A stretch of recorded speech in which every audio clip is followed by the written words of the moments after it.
Hi everyone, it's great to be here and I'm sorry that I can't be with you in person, but I just want to take this chance to thank Harry and Ezra for organising such an amazing event and offering me the chance to speak at something that's so close to my heart. And I'm looking forward to sharing my ideas on youth positive development and what it means for me and what it can also mean for all of you. Now, just before I start, I'd just like to take this chance to introduce myself. So, my name is Chris and I work as a youth empowerment coach. So ever since I was 14 years old, I've been involved in youth activism and youth empowerment. I've been an activist, I've been an English teacher and mentor, I've been a camp counsellor, I've been a consultant, I've worked in youth charities, I've worked all across the world helping young people, delivering sessions like these, but also working hands-on with young people to equip them with the skills and knowledge that they need to make the changes that they want in their community. At the moment, I'm working in a youth charity based in the UK, and we focus on helping to equip young people with the skills that they need to start their own business and working hands-on with these young people to review their business plans and to make sure it's viable going to market and actually making their dreams a reality in a lot of senses. Now, when I think about the idea of youth positive development and all my experiences, I think it's quite a flexible term. You know, I've not met two young people alike who are similar in terms of their dreams, the areas that they want to develop, their skill sets. And I think that's a beautiful thing. I think it's an amazing thing looking at the idea of youth positive development and defining it as young people developing the skills, knowledge, and expertise that they need to make the changes that they want to see within the world. I think that's becoming increasingly difficult to do so for a lot of young people, and there's a lot of reasons behind that. Young people more than ever are facing challenges, and I'm not just talking at large about kind of the environment or kind of healthcare concerns, but also the unique challenges that you're all facing today. You know, the education challenges, the emotional challenges, the economic challenges. There's no doubt about it. These kind of challenges, they can present themselves as uphill battles sometimes, and it can be quite difficult to see the light and keep moving forward, especially when you're faced with these insurmountable challenges. And that's where the idea of resilience comes in. Resilience is one of the most important skills that you can develop as a young person. As an adult of the future, we are going to have to become more resilient as the world becomes ever more turbulent. Resilience was perhaps best defined in this little quote I've got, and it is by Nelson Mandela, who said, "Do not judge me by my success, but how many times I fell down and got back up again." And I quite like this quote because not only does it suggest that resilience is all about changing your mindset and thinking about how you can reframe certain situations to make them, to learn from your mistakes and carry those forward and make good changes within yourself for the better the second time around. But it also suggests that failure in a lot of ways is inevitable. We're always going to face setbacks. No matter who we are, no matter where we go, no matter what we want to do in life, we're going to be faced with setbacks.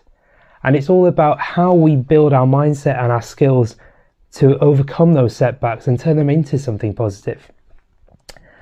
That is the only way that we can beat these challenges that we are facing, whether that be education challenges or employment challenges or entrepreneurial challenges. We're all facing challenges, but we all have different degrees of resilience, and that's one of the most important skills that I can encourage you to develop.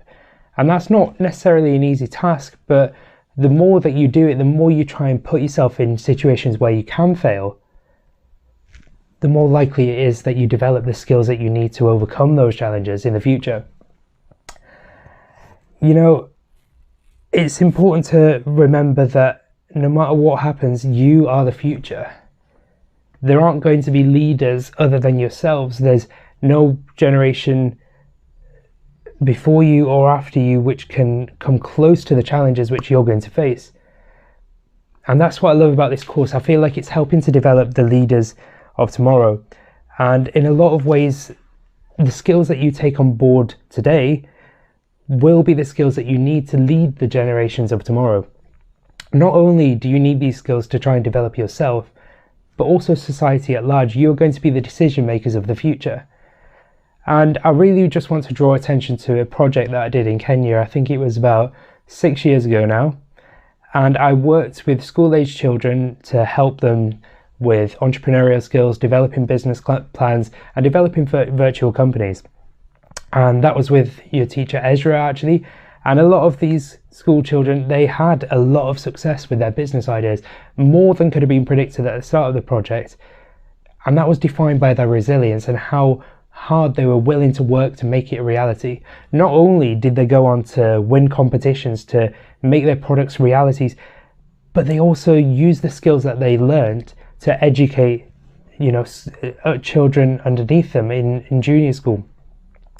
And I think that's one of the most beautiful aspects of leadership that you can have, to not only take these skills on board to develop yourself, to develop the ideas that you might all be having right now, but also to educate the next generation as well, because that knowledge transfer is the most important thing when it comes to changing a society. And you might be looking at these kind of workshops and thinking that you're faced with insurmountable challenges, that you might never become an entrepreneur, you might not enjoy employment success. But I'd like to draw your attention to two cases in particular of Kenyan young people who are looking to change the world. The first of those is Rajiv Shah, and he owns Tangerine Investments, which is an outdoor advertisement firm. He's faced many challenges to get where he is, but he's overcome them all, and now he's one of the most celebrated entrepreneurs of the next generation. The next is Leroy Masawu, and he has been ranked second in Forbes 30 under 30 entrepreneurs list. Again, facing unique challenges, not too different from yourselves, but these case studies show that there is capacity to improve, to generate this kind of positive energy that you're going to need to carry yourself forward, that these business ideas, they can become viable in the future, that these employment ideas, they can become viable in the future. And these are two great examples, two amazing young people who are carrying these skills forward that they're generating and helping others along the way. But you might be looking at this and thinking that you don't have the skills yet to do those kind of great things. And that's absolutely okay. It's okay not to have to do great things in this life. It's okay not to have the skills or to feel overwhelmed by these challenges. Skills development, it's all about progressing slowly, step by step. We're not always asked to do great things in this life, but we're asked to do things with great care. And I'll leave you with that. The fact that you might be sat there today looking around and thinking, this isn't the world I want to live in. But when you take steps to improving yourself, those great care steps to improving yourself, you improve the people around you, you raise the energy, you help the other people around you as well. When you help the other people around you, you help the community around you. And when you help the community around you, you help the world around you. We are but a village. Youth positive development is about developing ourselves first and the world thereafter. And I hope that you can take that from this speech today. Thank you very much for your time.